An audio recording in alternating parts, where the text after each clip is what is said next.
Hello and welcome to Edukemy's YouTube channel. My name is Harsh Singh and in this video we shall discuss current affairs and gazette for today, that is 17 January 2022. Before we begin, let me welcome all the participants here. Allow me to welcome people here who are already in a very good discussion. Good evening Amlan. Hi Sam. Good evening Hima. Hi Bhabani. We do have Khushbu. Good evening Khushbu. Hi Asim. Hi Supriya. Netra, good evening to you. Khushbu and people, great. I am looking at the replies that you have had. Hi Ashish. Hello Spider-Man. All right. Yes, back to the studio. I am all well and back to the studio. Thank you. Hi Jugnu, good evening to you. All right.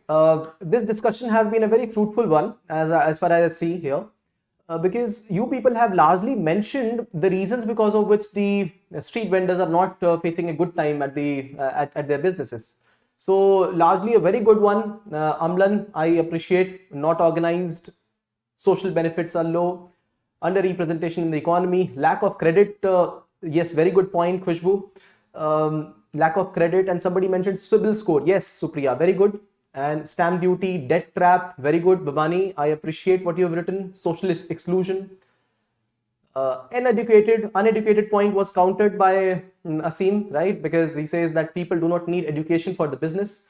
All right, agreed to an extent, good.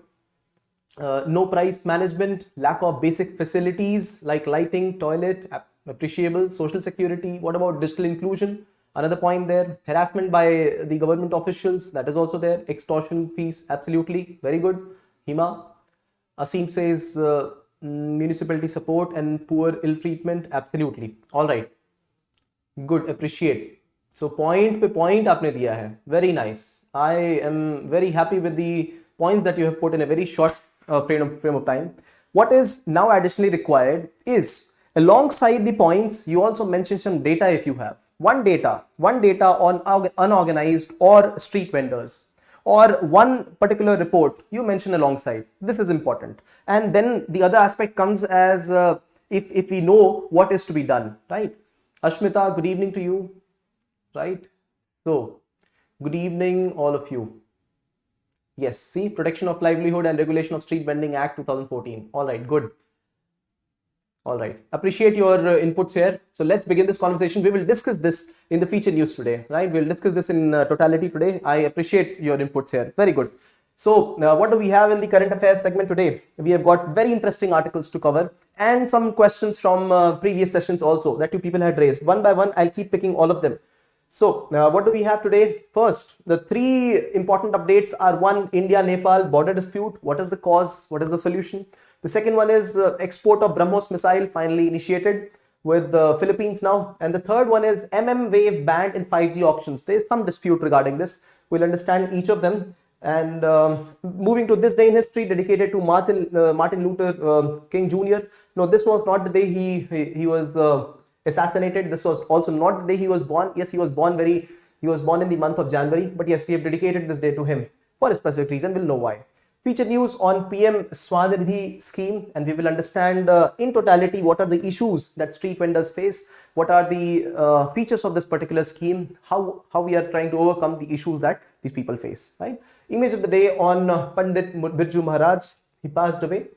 And terms and concepts, the four terms that we have: zero budget natural farming, opposite to what government wants. There is a body of government itself which says that this is not a feasible option. We'll understand what this is in. About power transmission through Power Grid Corporation in Kenya, first of the kind project in Kenya. The third one is Swachh Vidyalaya Puraskar, and the fourth one is home security dialogue between India and USA. The three editorials for today. One is an opportunity for India, rare earth minerals. We'll talk about them. The second one is predatory pricing, a story of Colgate. And the third one is the collapse of mega cities like Chennai, Mumbai, urban deluge, urban floods. Today's case study is a beautiful one from Delhi, the wall of gratitude. We'll understand that as well. So let's begin with one doubt that one of you had. And imagine a doubt like this can pose so much of goodness on all of us. Let me explain to you. This is the issue of Sri Lanka and India. All right. So let's understand this particular issue in as short as possible. All right. Okay. Yes. All right. So Sri Lanka is the country just below India, little close to the equator, and this is the place that is in conflict between India and Sri Lanka, Park Strait, Park Bay Area, and there are some important places, Trincomalee, which is known because India is trying to rejuvenate oil farms here. This is one topic of discussion. Another topic of discussion is Hambantota Port, right? China has got access to it for leased for 99 years because Sri Lanka could not pay certain loans to China. This is another one. The third one is Colombo and East-West Container Terminal. We will understand this as well. And the fourth one is an important city here, the city of Jaffna, right? Jaffna. So these are the four important themes around which news loiters around, but we will understand what is the equation of India with Sri Lanka and China. We'll understand this quickly so that we move ahead and all doubts are solved, right? Thank you, Asim, for raising this question 2 weeks back. I'll try to cover as much as possible, as quickly as possible. So, Hambantota port lease, it was taken by China, right? And before this, India did not attempt to develop any port infrastructure in Sri Lanka. But after this acquisition, because Sri Lanka could not pay a loan for a long term, it was a 99-year lease for China. This is one. And then India started to acquire development of ports. So India is attempting to develop a port at Jaffna, Kanke Santuari port, right here, right? India is trying to develop. Now, why is Colombo important for India? Is because Colombo happens to handle 70% of India's transshipment in the region. Transshipment means if certain good, for example, if the good is coming from Middle East, right, via marine traffic, they do not attempt to land at Chennai port. See, this is how India is, right? Chennai is towards the east.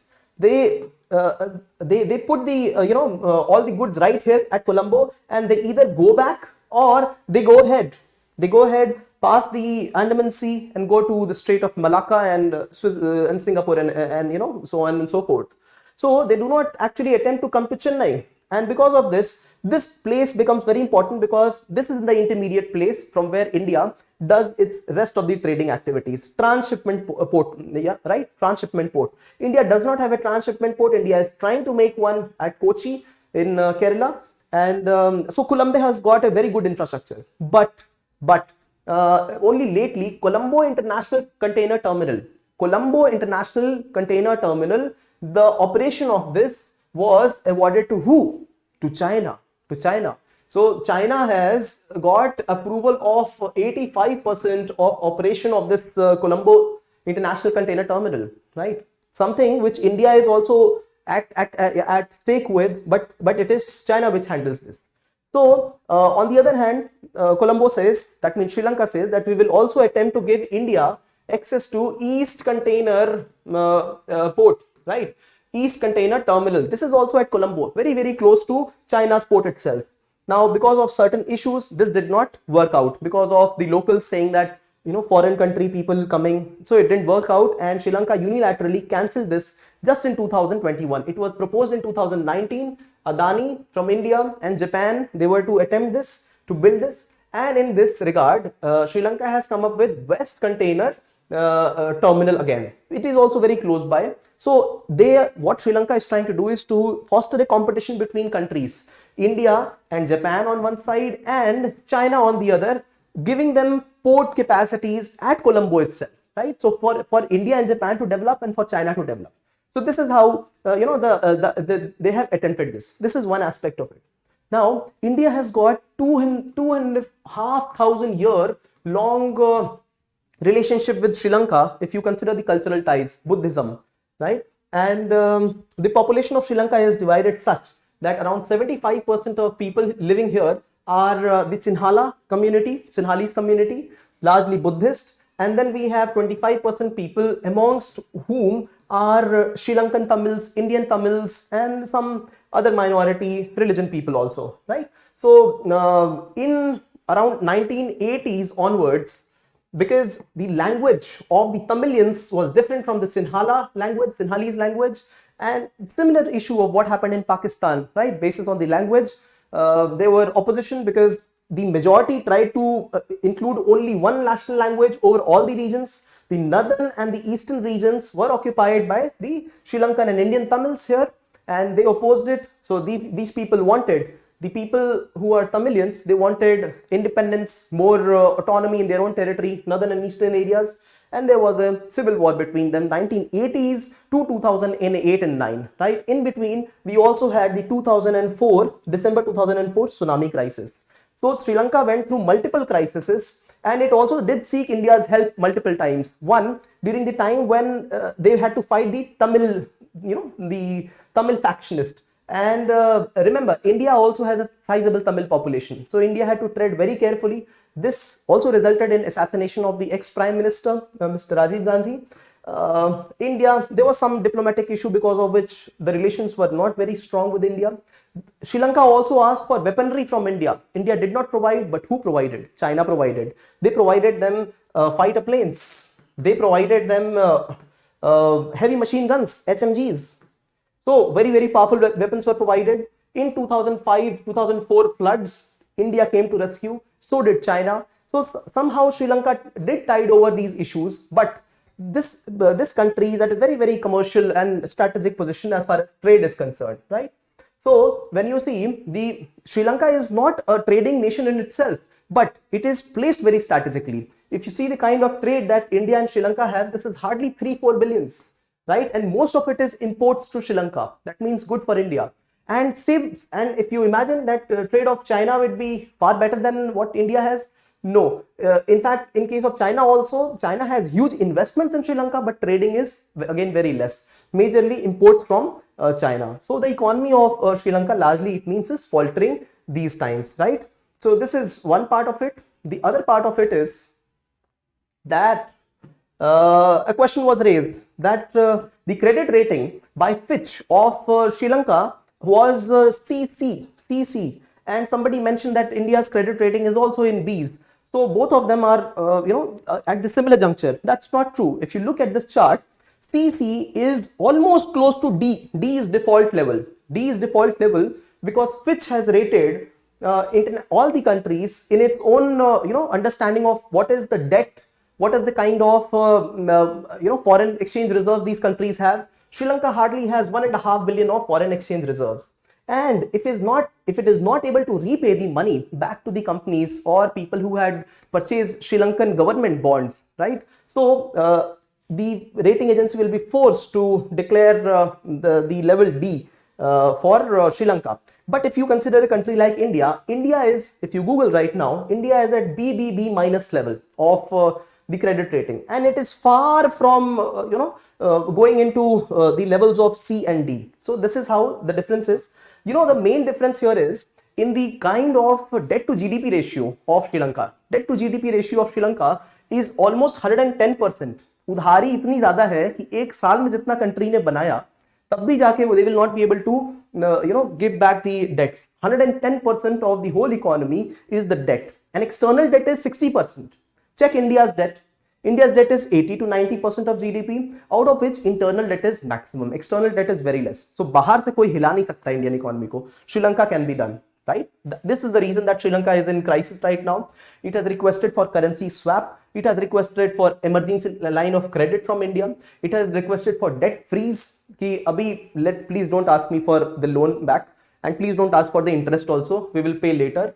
What is happening is that एक karke, one by one, sovereign bond is getting mature. That means the government of Sri Lanka had taken a lot of loans in the past. Why? Wars, this war, and then where there are other issues, we'll discuss them quickly. Because of which the sovereign means the country had issued bonds in the international market. They will issue the bonds on the credit of the name of the company of the government, and companies or governments abroad will purchase these bonds and give dollars to Sri Lanka. This is the time to return because bonds are getting mature slowly and steadily. Sri Lanka has to pay. It will default, and this D rating will be given to Sri Lanka. It is doing things to avoid it. Something what happened to India in 1991. And why is Sri Lanka still importing? Sri Lanka is importing, as Sri Lanka says, is because of crisis like the COVID crisis. Sri Lanka mentions that, but the reality is that a lot of issues have gone into this, right? For example, basic food availability, milk powder availability, availability of medicines, LPG, all of this is in short in Sri Lanka, right? There is also tourism, trade in tea, spices, garments, COVID relief package. All of this, aids to the kind of debt that Sri Lanka has, right? So these are the issues here. So although China helped here, China did help in solar projects in Sri Lanka, but India did object because they were very close to Jaffna. India is also helping in solar projects with Sri Lanka, and India also tried to help Sri Lanka tide over the crisis of organic cultivation.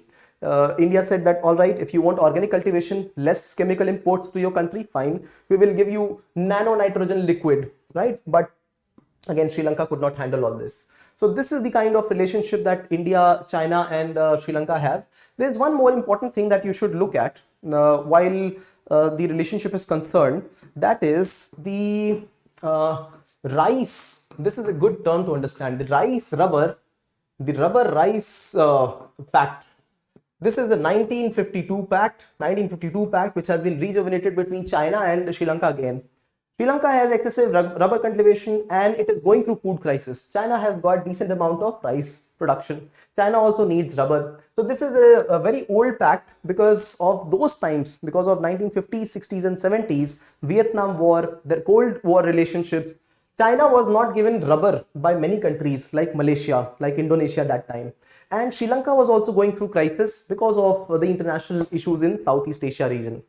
They indulge in this pact where by which Sri Lanka would give China rubber and China would give Sri Lanka rice. They have again come back to this. So there were Chinese statesmen who came to Sri Lanka just in this month, and they also came very close to the Park Bay area.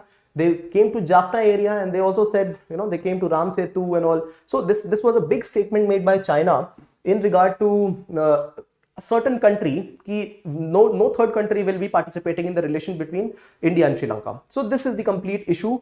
Hope this clarifies a lot of background to you, and you will be able to understand a lot of things now. What is about Trincomalee? So this was a very old project between India and Sri Lanka, right? And now it has finally come to light because they are trying to execute this project. If you see the map of Sri Lanka, if Trincomalee is located here, this is a very strategic place where strategic petroleum reserves can be kept, not for Sri Lanka but for other countries. This is very close to Chennai. The closest big port to Chennai is Trincomalee. And if we have this rejuvenation of a place, petroleum reserve place, this will be beneficial for India and Sri Lanka's trade only. India is trying to rebuild this, right, with the help of Indian oil, right? So this is the update.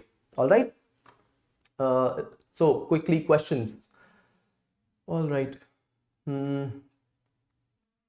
Ashutosh, facing anger of public. All right. Jugnu Somik, it's a part of Indian Ocean Rim Association. Yes, it is a part of Indian Ocean Rim Association. All right. Why did India provide the weapons and technology? India did not provide the weapon and technology because India had its own internal issues. No, there is Tamil population in India also. There is politics around all this, because the same Tamil population which is in India also resides in, they have cultural linkages with Sri Lankan Tamil population. And in case India provides weaponry, in that way, it will also turmoil the domestic situation, right? All right. So let's welcome the snapshot 1 right now. See, India-Sri Lanka relationship, a very, very important issue. Also, if you would go through the geography, paper 1, paper 2, if you go through the paper 1 and paper 2 of PSIR, these are the most favored optional subjects picked in mains examination. I will show a report, UPSC report also one day about this. So most favored optional, and if you see the paper 1 and paper 2, especially paper 2 of PSIR and paper 1 and paper 2 both of geography, you have seen them, innumerable questions could have been answered straight from the kind of content that is provided through the current affairs here. So take this seriously, and what you're doing here is really intense. That is worth appreciation. So that must be done for almost every article here, right? In-depth understanding. All right. So first one is India-Nepal border dispute. All right. So this border dispute arose not right now, but it has been an issue of the past. Let me show you the map once again very quickly. Now, we are talking of a place between India, China and Nepal, right? The tri-junction between these three countries. This is at Lipu Lake. Where is it? Yes, Lipu Lake. Lipu Lake Pass. Lipu Lake La. La means pass. So this is the tri-junction, and this tri-junction India had closed because of the 1962 times India felt China might attack from here. Let's close this. No, there were no objections from Nepal that time, right? But this is a very important place. If you see Kailash, Mount Kailash, which is located in China, Tibetan region, right? A very, very important place for Indian pilgrims. They could actually go trek and, attempt to climb or go to the base only. Nobody has climbed Mount Kailash till now. And this is the source of many important rivers, no? Right? For India also, Satluj and Indus, etc. So now India has lately tried to redo the whole, rasta. इसको रास्ता बनाने की कोशिश की गई है. So this was motorable road, and then this route was under repair, all India's, right? And then this was trekkable, right? So India has tried to rejuvenate this complete rasta road so that trade be carried out, people exchange be carried out, and lately right here is the river Kali. Now river Kali and India have also built a river, a bridge across river Kali so that people could pass across the river. But the issue has been China has Nepal has said India should not be indulging into construction in its own territory. This is not a diplomatic issue that it has raised formally right now, but yes, it has already spoken of it that it is not happy with this. Now, certain issues with the place here is that firstly, river Kali is a Himalayan river, and depending on the kind of glacial melt, the load carried in the river and the amount of water carried in the river, it changes every year. And because of this, the river also changes its course, right? And because of changing of course, the kind of pacts that they had those times in 1980s, in the 19th century and 20th century, a few pacts with the British, all the pacts said that this river will form the boundary between India and Nepal. But when the river changes course, suppose if this was the flow of river earlier and later it started to flow like this, the east bank was to be Nepali part and the west bank was to be Indian part. Now when the river has changed the course completely, this part was claimed by India earlier, but now since the river has, this is the east bank, Nepal starts to claim this area. This is the only issue. This is one of the issues, in fact, one of the issues here, right? So if you look at Lipu Lake, right, this is one of the places very, very strategically located for India, Nepal and China, all three.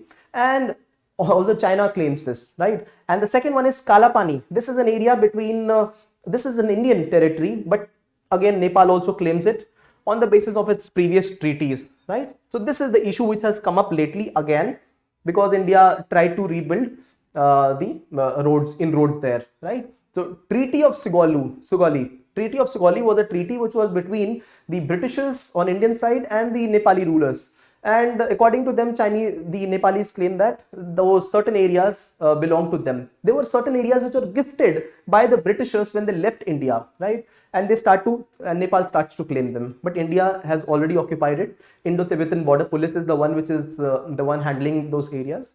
And any construction, they are being objected to, right? This is the Kalapani region I'm speaking of. This is inside Indian territory, right? So this is it. And the third one is the Sasta region. Same issue. Sasta region dispute is because of the Gandak River, because of the change in course of Gandak River, right?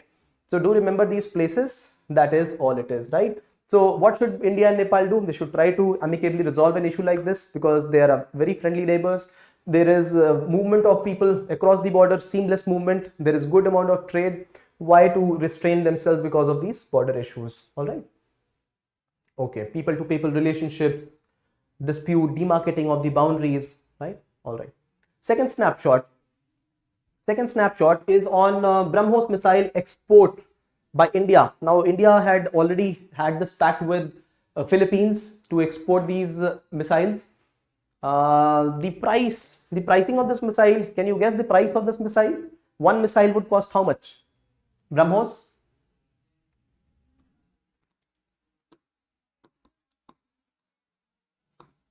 $2.5 million.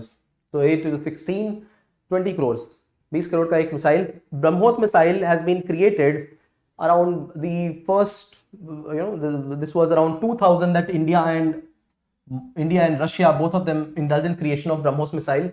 BrahMos, Brahmaputra and Mosfet, right? So these two rivers, the two rivers flowing in, one in Russia and one in India, they combine to form the BrahMos missile. So this is a supersonic cruise missile, right? This missile is one of the most advanced missiles as far as the cruise missiles are concerned. Why? Because it has a very good cruising speed. It is undetectable. It flies very low. So that is why many countries are demanding it. Not only Philippines, we have Vietnam. There are other countries also like UAE and other countries, advanced countries demanding for a missile like this. India is also in the zone of selling them. Now, what is the strategic advantage? See, just like China, now start relating to these articles, right? This is high time because many of you have been participants for a couple of months now. When China makes inroads to Indian territory, for example, Trincomalee, Colombo, Hambantota, and even Jaffna, then India should also make inroads with Vietnam, Philippines, because all these countries are at dispute with the China. And today we will study in one more article that is on rare earth elements, that India has got a very sizable proportion of rare earth, 5%. And so has Vietnam, so has Australia. And when we try to include China plus one policy, having another country along with China for supplies for rare earth minerals, it is imperative that we want to defend Philippines or Vietnam or build an allies group with them, right? So if you link with rare earth minerals, if you link with strategic edge in these countries, yes, we need these missiles there, Indian missiles there. This is how India will be on offensive in the Southeast Asian region also. If Vietnam has got sizable REE, renewable, we're talking of the rare earth elements, then India can, indulge in the excavation or its utility in the exclusive economic zone of Vietnam, right? So this is the reason that India has started to have these kind of ties. So what about this missile? This missile is right now 300 kilometer is the range, but now they have started to build missiles which are beyond 300 kilometer of range because of India becoming a part of the MTCR group, Missile Technology Control Regime group, after which it could extend its outreach, right? So this is one. They're also developing, this is the supersonic version, supersonic, more than 1 Mach speed, right? But they are also in the process of building a 5 Mach plus version. This is called as a hypersonic missile, right? More than 5 times the speed of sound, 6,000 kilometers per hour, right? So India has already inducted this. This is a Sukhoi plane, and India is also giving this to other countries. BrahMos can be fired from all the 3 sources: air, land, and water. It has got all the 3 capabilities, and it follows a ramjet technology. See, jet technology, there is a prime difference between jet and rocket. So rocket jo hai na, it goes to space, and jet is something that sucks in air for its energy utilization, right? Sucks in oxygen from the air, atmosphere. So rocket goes to space where there is no air. It has to carry its own fuel, right? Rockets, NASA rockets, right? Rockets from SpaceX, rockets from European Space Agency, Indian ISRO. And when we talk of a jet technology, there are different jet technologies: ramjet, scramjet, and other jet technologies. They suck in the air from atmosphere. So this runs on a ramjet technology, high speed air coming in, and it helps in burning of the fuel inside, right? So this is the cruise missile as compared to what is a ballistic missile. Ballistic missile follows a projectile. It goes up high in the sky and then comes back at a very high speed. Cruise missile cruises very close to the earth's surface, is undetectable, and this is the difference between both of them. Ballistic is, it can go farther distance, cruises for shorter distances, right? So 300, 500 kilometers, right? One of the most advanced missiles that India has, all right? Third snapshot. Let me see the questions. Different, Jugnu, I just spoke of the difference. All right. And then we also have hypersonic missiles. We have discussed that previously. Just, I think, 1 month back. Bhavani, one moves in projectile motions, whereas second, yeah, very good. Excellent. Great that you are answering each other. All right. Okay. Moving ahead to the third one. The third one is a very important one, and I will be able to explain only parts of it right now. But I assure that there is more to this, and I want to explain the complete issue of Vodafone India and what it opposes when satellite-based navigation system is concerned. SVNS, right? That was an allied article related to this article. Now, what is in news right now is that the TRAI, Telecom Regulatory Authority of India, it is asked for recommendations कि 5G auctions में, if we have to sell the frequency band, what should be the frequency band we should be selling? What should be the frequency band? Largely, it is in three parts, right? Three different kind of frequency bands. The higher the frequency, please note this, the higher the frequency, the more is the data that it can carry, right? More data it can carry over a shorter distance. And the lower the frequency, it can carry the data over longer distances, but the quality will be low and it will not be able to serve the needs of 5G, right? So this is where the industry body, the bodies of, the association of these telecom companies, they have said that अगर आप satellite को दे रहे हो ना, if you're giving this auctioning to satellite, do not give all the spectrum to them right now. Ensure that a reasonable entity remains for its later usage also, right? Why so? This is a very interesting thing. This is what I want to cover with the other Vodafone issue, right? So I would like to explain to you how the satellite communication is happening or the optical fiber network communication is happening. What are the stakes of different companies? There are companies, for example, Airtel, Jio, Vodafone. These are the internet service providers and telecom companies, but satellite service providers are different companies, right? So government is at one time helping satellite companies, but these companies also want to get into the arena where the complete communication happens. Allow me to explain this tomorrow, what this whole issue is about, right? So right now they have said that the whole block should not be sold right now, allowed only certain area to be sold, certain block to be sold, right? All right, so this is what this update is about. Give me a while, tomorrow I will explain the whole of it, not just this, but another additional issue related to this, right? This day in history dedicated to Martin Luther Jr. He is not Martin Luther of the 17th, 18th century, right? The one who was in Renaissance movement, Reformation movement. We are talking of Martin Luther Jr. and his famous speech. If you have heard his famous speech, what is the name? I have a dream. I have a dream, and this is on YouTube as well. He gave the speech in the year 1964, and he was a fighter for human rights, for the rights of all persons on earth, very much inspired by Mahatma Gandhi, and he was later assassinated a couple of years later, right? One of the most influential modern persons, just like Gandhi, just like Mandela, we have Martin Luther Jr., right? And we have dedicated this day to him, right? Because this is the day we honor Martin Luther King Jr., right? All right, this is the third Monday of January. He's also the youngest person to have been awarded the Nobel Peace Prize. All right. Okay. What is next? Feature news for today is on a very interesting topic, SVANidhi, right? Very much in news. You would have heard about the street vendors being harassed by some authorities here and there. So let us understand the whole scheme in totality. What is the Prime Minister Street Vendor Atmanirbhar Nidhi scheme? What are the issues with it? What are the recommendations? How can we enable that this becomes a one of the beautiful schemes for welfare of Indian population, right? The poor Indian population. Image of the day. Today's image is on Pandit Birju Maharaj. He passed away lately. And he was one of the proponents, teacher of which form of dance? Kathak, right? Kathak belongs to which state? Which state is the one which promotes this Kathak dance? Please put this down here. And also tell me how many dances are the classical form of dances in our country, right? So this is about Pandit Birju Maharaj. This is the image. Eight forms of classical dance in our country, and Kathak belongs to the state of UP. Kathak, right? We have Bharatnatyam from Tamil Nadu, Kathakali from which state? This is from Kerala. Kuchipudi from Andhra. Hotriya from Assam. Odisha, Mohiniyattam, Kerala, and Manipuri from Manipur. Right? So this is how all the 8 dances are, 8 classical dances are distributed across our country. All right. Okay. Getting back. All right. UP, Kathak, absolutely correct. UP, everybody. Great. 8, absolutely true.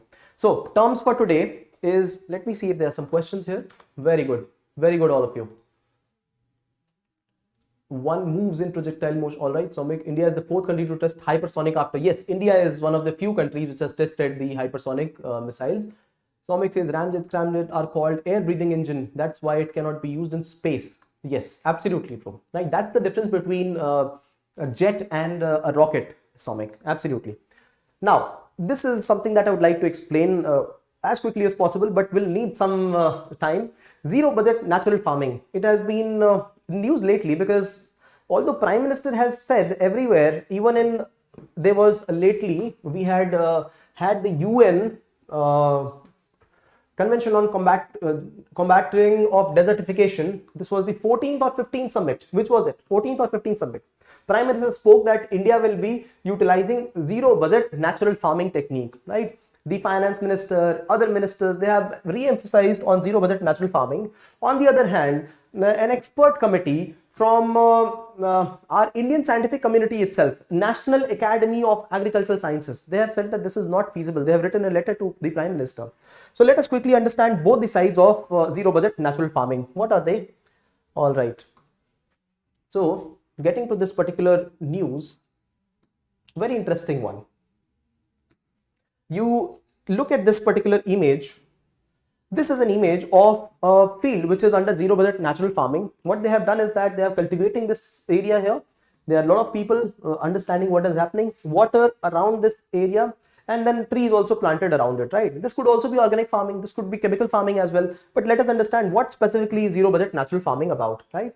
So they say that the input cost, it is said that the input cost in Indian agriculture, 70% of the Indian farmers are paying more than they can get out of Indian agriculture. They are paying 100 rupees plus to be able to sell for 100 rupees. This means they are completely in loss. Not me. This is NSSO stating, right? This is the government body stating 70% plus. Input itna zyada costly hai. That is the reason that can we initiate those ways in which we do not have to give inputs. We could go give organic inputs, something that the land itself needs, right? So according to the people who have propounded this zero budget natural farming, the person is Subhash Palekar, right? Subhash Palekar, and he started this in the 90s as something more advanced than the chemical method of farming, Green Revolution 1. So he says that 98% of resources that the plants need, they're already present in the atmosphere. Be it carbon dioxide, be it nitrogen, be it sunlight, be it other sources like water. They're already present. So only a couple of % has to be provided, and that could be done in very, very healthier ways than chemical farming, right? So this is what they say. They also say that a specific cow, black Kapila cows, these Kapila cows are important. Kapila are indigenous variety of cows, and they are of different colors, right? One of them is black color. They need this specific cow to be able to generate their products, for example, the cow dung, the urine, and through this they will be able to help in provisioning for this zero budget natural farming. So there are specifics required, right?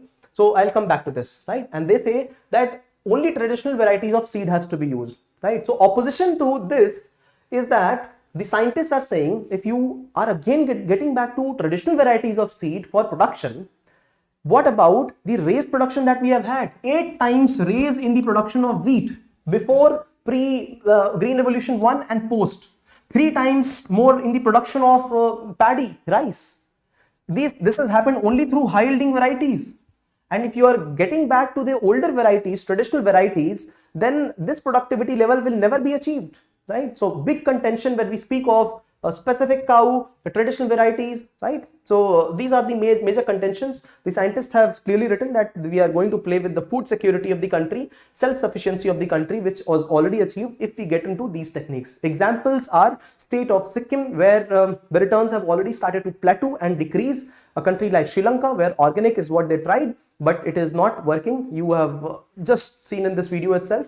But the government under Paramparagat Krishi Vikas Yojana and Godhan scheme, both of them, the government is putting more thrust to organic means. See, so this is one. What is the specificity of this particular zero budget natural farming? There are 4 pillars of it. The first is Jeevamrut, and the second one is Bijamrut. The third one is Achadana, and the fourth is Vapasa. Vapasa means aeration of the soil, right? Achadana means the use of mulching techniques. You see this is mulching. The third one is Bij Mitra. That means we are processing these seeds in a way that insecticides, pesticides don't catch them. And the fourth one is Jeevamrut, right? So Jeevamrut is the way in which we are going to provide manures to this particular field, right? So let me quickly tell you each of them very, very shortly, right? Important here. Achadana is the mulching technique, right? Mulching actually means to be able to ensure that we are providing some cover to the crops being cultivated. If we do this, then we are preventing the moisture content to get evaporated. Not only that, we also ensure that water retention in the soil is there.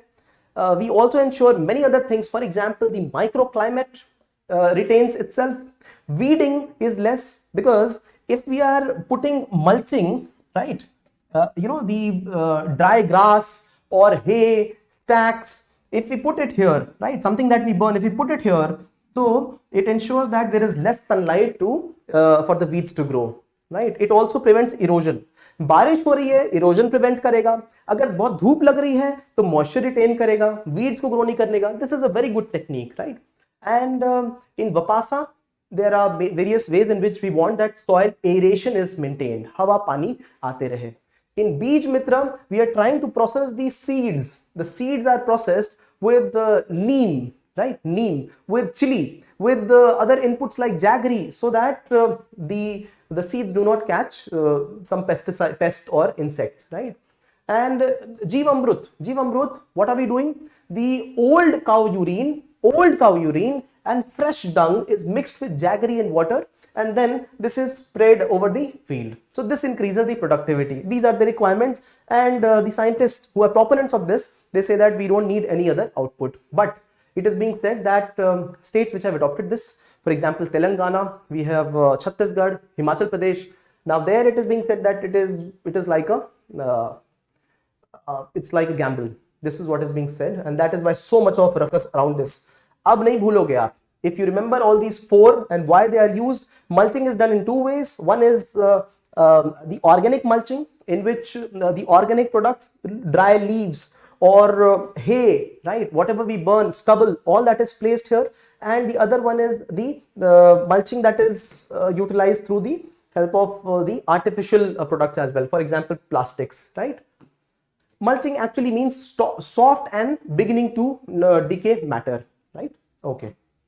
Getting back, all right, try to explain to you as fast as possible. The second one is power transmission in Kenya through the Power Grid Corporation of India. See, there are 3 kind of entities I have explained multiple times. So first is power generation, the second one is power transmission, and the third one is power distribution. 3 entities: power generating companies, NTPC, example है state, there are many state generating companies also, right? And then power transmission companies, कौन सी company? This is the one, Power Grid Corporation of India. And power distribution of companies, right? Example, Tata Power, example, so many electricity boards, they are the power distributing companies. These are the ones in loss. Why? Because people are not able to pay them back. A lot of stealing is happening in electricity. The government use populist measures, and power distributing companies are in loss. They are not able to pay to power transmission companies. They are not able to pay to the power generating companies, right? That is why the whole supply is, it is in a lot of problems. Government has tried to ensure various schemes run so that power is available to everybody, right? So we have Kusum is one of the schemes that we studied a few days back. We have Uday scheme, right? We for rejuvenation of the financially cash-strapped power distribution companies. Then we have various other schemes which relate to availability of power for the local population. So what is this company doing right now? Power Grid Corporation for the first time has, in fact, in Kenya this has happened for the first time, that a PPP project, public private partnership. See, for Kenya, Indian company is a private company only, company from abroad. So public is their government, private company mixing to initiate a scheme. This is the first of kind scheme through which Kenya will be transmitting power in the western or northern parts of Kenya, right? So this is under Africa 50 project. Africa 50 project is to initiate infrastructure projects, development projects, finance projects in the 28 African nations which are a part of this, and some other countries which are also initiated in this, right? So India is trying to help, and this 50 is 2012 when they started, and they will end in 62. Right? In 50 years, they will be able to assess what they have done, right? African Development Bank is the one which is sponsoring these kind of projects, right? India is generating a goodwill with African countries through a thing like this. This is how we differentiate between a country like India and China. देखो यही perspective की बात है which I am sharing right now. Matter of perspectives. That is that China tries to procure the mines, right? It tries to do all things by itself. But what India does is India collaborates, India empowers, India participates. What China does is China dominates. China goes into economic imperialism. Give examples. Sri Lanka ka Hamad Tabi bola is a good example, right? Okay. So I have also prepared a few slides on this, the power sector. But abhi karna hai ki kab karna hai? Aap batao, right? I've prepared quite a few slides on this. I wanted to explain a lot of things about this, but some other day this will come back to you. This will come back to all of us if we don't do this. All right.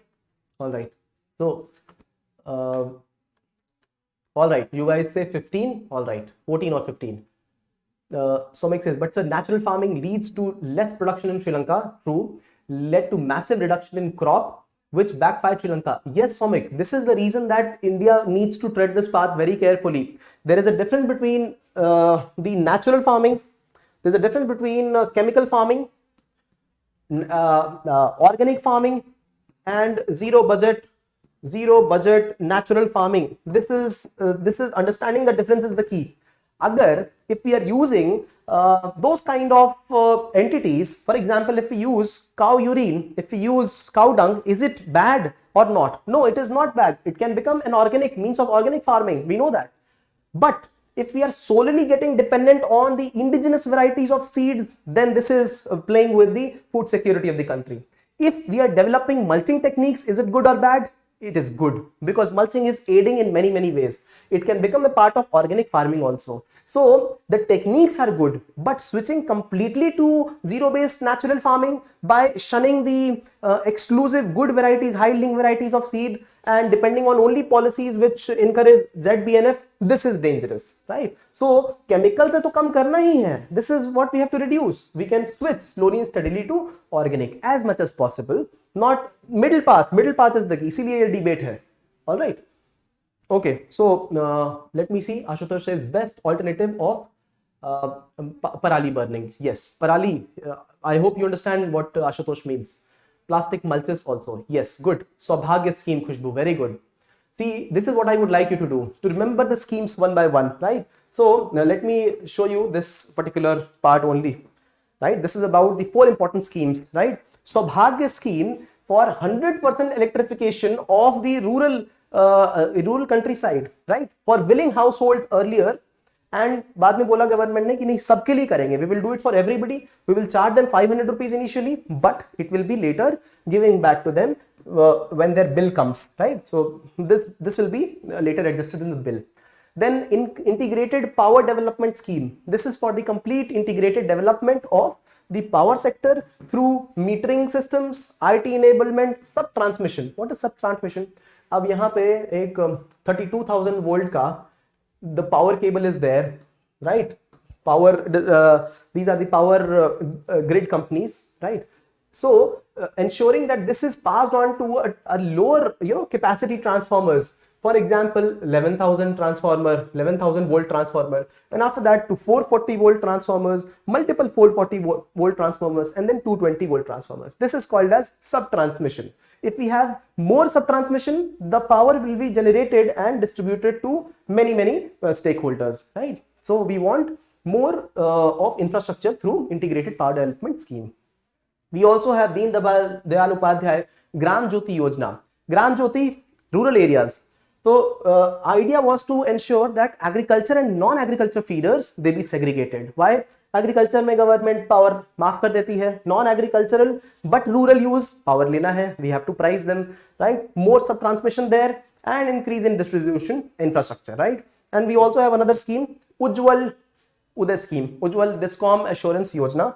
So these are the 4 important schemes. The idea has been to initiate efficiency, environment concerns should be addressed, ease of doing business, right? Loan जो हो रहा है इतना, power distribution का reduce this so that there is more investment and ensure financial viability of these companies, right? Okay, what else? All right. So yes, one thing I wanted to share, very interesting thing here, that is that electrification, has India been completely electrified or not? Just like we also spoke of India getting completely open defecation free, which is not true, but India has declared it. Are we actually 100% electrified? See, the government has stated that all the inhabited villages in our country, they have been electrified. So this amounts to 100% electrification. But the criteria for 100% electrification is such that only 10% of the household in the village have electricity. That is it. Electricity connection. Electricity nahi, need have electricity connection. And the second one is the important centers in the village. For example, the Gram Sabha, the village resource center, satellite based communication is there, and then panchayat, community health centers, they should have electricity. They should have electricity connection. Ab reliance on electricity connection is questioned. Connection होना चाहिए, electricity कितनी आएगी किसी को नहीं पता है, right? So this is what is the electrification standard for our country, but India is trying to develop as much as possible. We'll discuss rest of it in some other electricity related issue. They will keep cropping for us. This is an issue with multiple ends. We'll keep discussing, and that is why I want you to write this at one place, right? Issues related to electricity in India. We'll discuss them one by one. Swachh Vidyalaya और आएगा exam में, यही आएगा, ये नहीं आएगा तो और क्या आएगा, right? These are the most technical things. और अगर ये, because these are the questions in which we get caught, we don't know about it. I am trying to simplify it for you. Raise questions, please do. All right, thank you for mentioning Jugnu, Green Grid Initiative. So Green Grid Initiative is also to become a part of the power infrastructure of our country, especially rural infrastructure of our country. Rajasthan being one of the initiative states. Swachh Vidyalaya Puraskar was lately initiated. It was initiated directly by the government this time. It was earlier also being initiated, right, since the year 2016. Now the idea has been to give those schools an amount of 60,000 rupees. It has been raised to 60,000, which are doing well in six specific fields. What are those fields? They relate to 6 subcategories: water, sanitation, hand washing, right, with soap, then operation and maintenance, behavioral change of students and people, capacity building, right? It's a part of Samagra Shiksha scheme. We have studied Samagra Shiksha. Samagra Shiksha is a scheme which has unified 3 schemes, right? So teacher training, Madhyamik Shiksha Abhiyan and Sarv Shiksha Abhiyan. Small children, middle school children and teacher training, all of them included in one Samagra Shiksha, and this funding has increased for this particular award. 60,000 rupees now being given to 40 schools throughout the country, right? Initiating these kind of projects is a good development for ensuring that schools, rewarding schools which are doing well. Home security dialogue. See, in India we call our home ministry as home ministry. In America this is called as homeland security, right? Department of Homeland Security. Similarly, when we talk about our external affairs ministry, what they call it as is a Department of State Affairs, right? So if we have Secretary of State, मतलब ये नहीं कि Prime Minister Cabinet Secretary है, their Secretary of State is the Minister for External Development. So who is he? Mr. Anthony, right? And then home security dialogue is between home ministers, or from our side home minister, and there is home secretary. So this home security dialogue was reinitiated. It was initiated earlier in 2011, reinitiated again by cyber attacks are on increase, and then we have to ensure various other security things for the country, right? What are they? Counter-terrorism, critical infrastructure, maritime aviation surveillance, all of them. तो इसी को cooperate करने के लिए ये reinitiate हुआ है. Okay, all right. India, USA, various issues, one by one, slowly, steadily, we'll keep covering. Editorials, the rare opportunity for India. What is this rare opportunity? This rare opportunity is that of production of the rare earth minerals in our country, right? Let me quickly cover this one. All right. So rare earth elements, most of it is found right now in China. But if you see the proportion or distribution, China is one of the majorly, blessed countries. But there are other countries also. We have Brazil, Russia, Vietnam. Brazil, Russia, Vietnam. India has good relations with Russia. India has good relations with Vietnam. And you know which is the fifth country? It is us. Fifth country. 5% of the rare earth minerals, they are found in India. So India must reinvigorate relationship in these kind of technologies, because this is the rare opportunity for India, where countries are looking forward to China plus one country for rare earth minerals, but we are not able to provide. Acha, India mein tha. We have had this company called as India Rare Earth Limited, a government company, but we never utilized it fully well. We ensured that we made it a state organization, state corporation, and no private agency touches it, because of which there has been no utility of these rare earth mineral exploration in the country. We need an immediate policy change. We need to ensure that the private stakeholders also participate, so that this is a good opportunity for FDIs, right? So this is what is required. This is what the editorial says quickly. Why do we need rare earth minerals, right? Rare earth metals. It is because of this: hybrid vehicles, cell phones, silicon chips, high strength magnets, next generation rechargeable batteries, catalyst, laser guided systems, all of them, right? Our cameras, right? Then these space technology, defense technology, all of them, high-end technology is based on rare earth minerals, dominated by China right now. All right, the first editorial here. All right, what is the second one here? Let me quickly look at what people are mentioning. Sir, where to get the compiled form of all case studies for geography optional? Okay, geography optional. Storm, yahi se mil jayega aapko. All of them. Ye megacity. This is the next one. This is a case study for you. This is a case study of the issue of these stormwater drainages. The failure of stormwater drainages in megacities. So this is what it says: storm warnings for a megacity collapse. Right now, it says that a city like Chennai faced the urban floods in 2015 and now 2021 again. Right? What is the reason? This is from Chennai city itself. Look at the kind of flooding it has happened here. Right? It is majorly something that is getting repeated year by year. The main reason for this, one of the main reason, is the stormwater issue, stormwater drainage. Stormwater drainage is the one that you see towards the end of the corner of the road. Now, if it is made in a rectangular way, the water does not move as fast as compared to a circular inlet. A circular inlet is the one where the water moves fast. This is one correction that is to be done. The other issue is that the construction of these stormwater drainages is not complete, right? Although they are created, but once we have the stormwater drainages leading to a bigger drainage, the end of it, suppose this is the bigger drainage and there are many stormwater drainages connecting to it, the end of the stormwater drainage is not properly, it is not properly made, because of which the water starts to gush out in the nearby areas. So this is another issue. The third is the issue of corruption in this kind of scheme. Example, 3,000 crore rupees. 3,000 crore rupees was sanctioned for construction of and maintenance of these stormwater drainages in Chennai. 3,000 crore rupees in 2020, and this is what it leads to in 2021. And similar is the case with Mumbai, right? Maintenance of stormwater drainages. See, it's a matter of few months that these drainages have to carry out the removal of water, but the rest of the months they are all polluted with some or the other kind of junk, right? Because of which the whole stormwater drainage gets clogged, right? This is another issue. So this is what the editorial points out at Mithi River in Mumbai and at marshland in Chennai itself, right? So we have a Pali Karanai marshland in Chennai, and it is completely encroached. This is another issue: encroachment of lowland areas, encroachment of wetland areas. If these lowland areas are encroached and buildings are created, right, places are created, this is where whenever there is water, the whole portion of the city will get under the water, right? This is what has happened to Chennai, happens to Mumbai every time. We need to have a better planning, better urban planning of these areas, right? So this is the update from here. So what we do not require is flashy retrofitting. Retrofitting matlab ki ye laga diya, wo laga diya, chamki light laga diya, all that. What we need is sound functional metropolitan cities that can handle flood, heat waves, pollution, mass mobility. This is the first criteria of formation of a mega city. Otherwise, this is a storm warning for these kind of cities, right?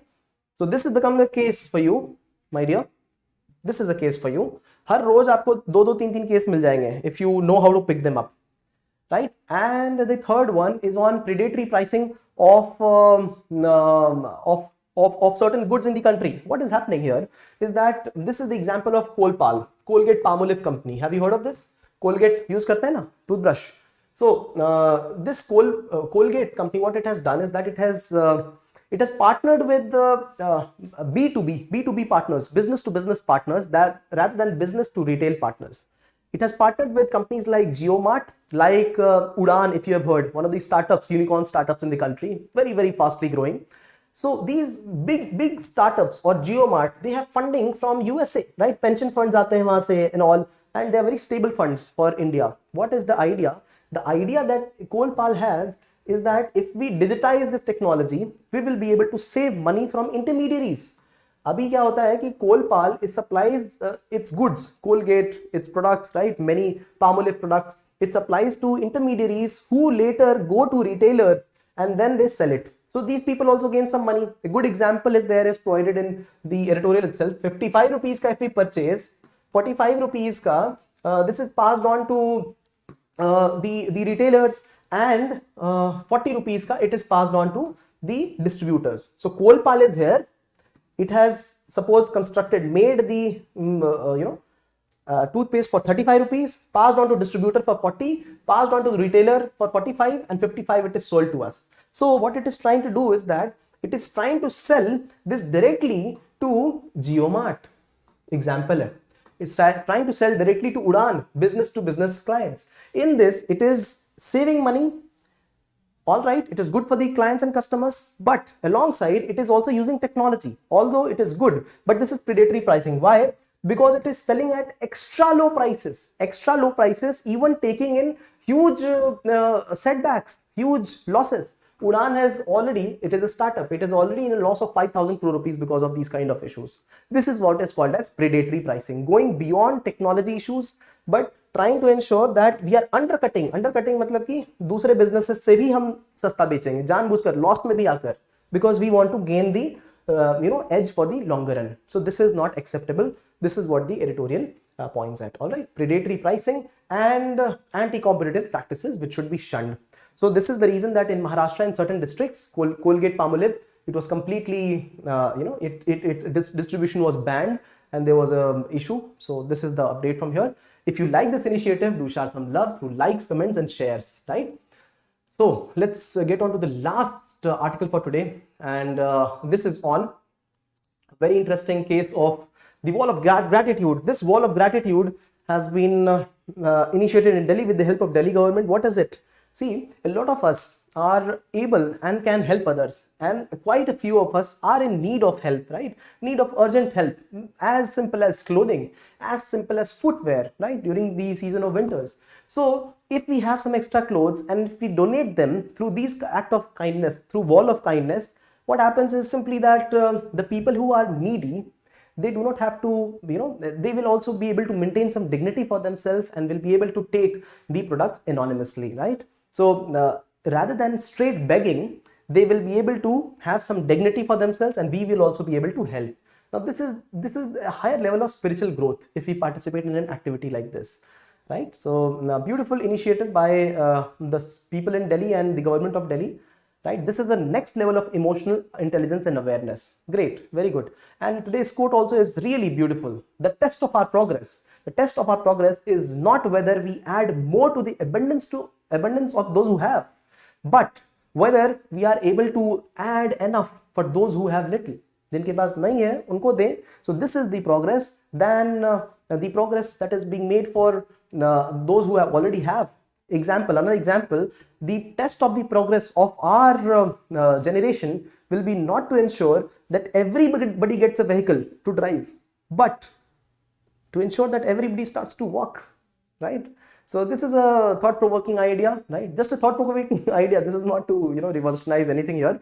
If you like this initiative, you would share some love through likes, comments, and shares. We will quickly move to the next video, which is on the Prime Minister's SVANidhi scheme, right? So thank you for being a participant. Neki ki Diwar. Yes, absolutely. Like this initiative, share some love. We'll quickly meet in the second video. Thank you for participating. Questions, please put them down. To build smart city, we have to make people residing in it smart first. Yes, so much. Good one.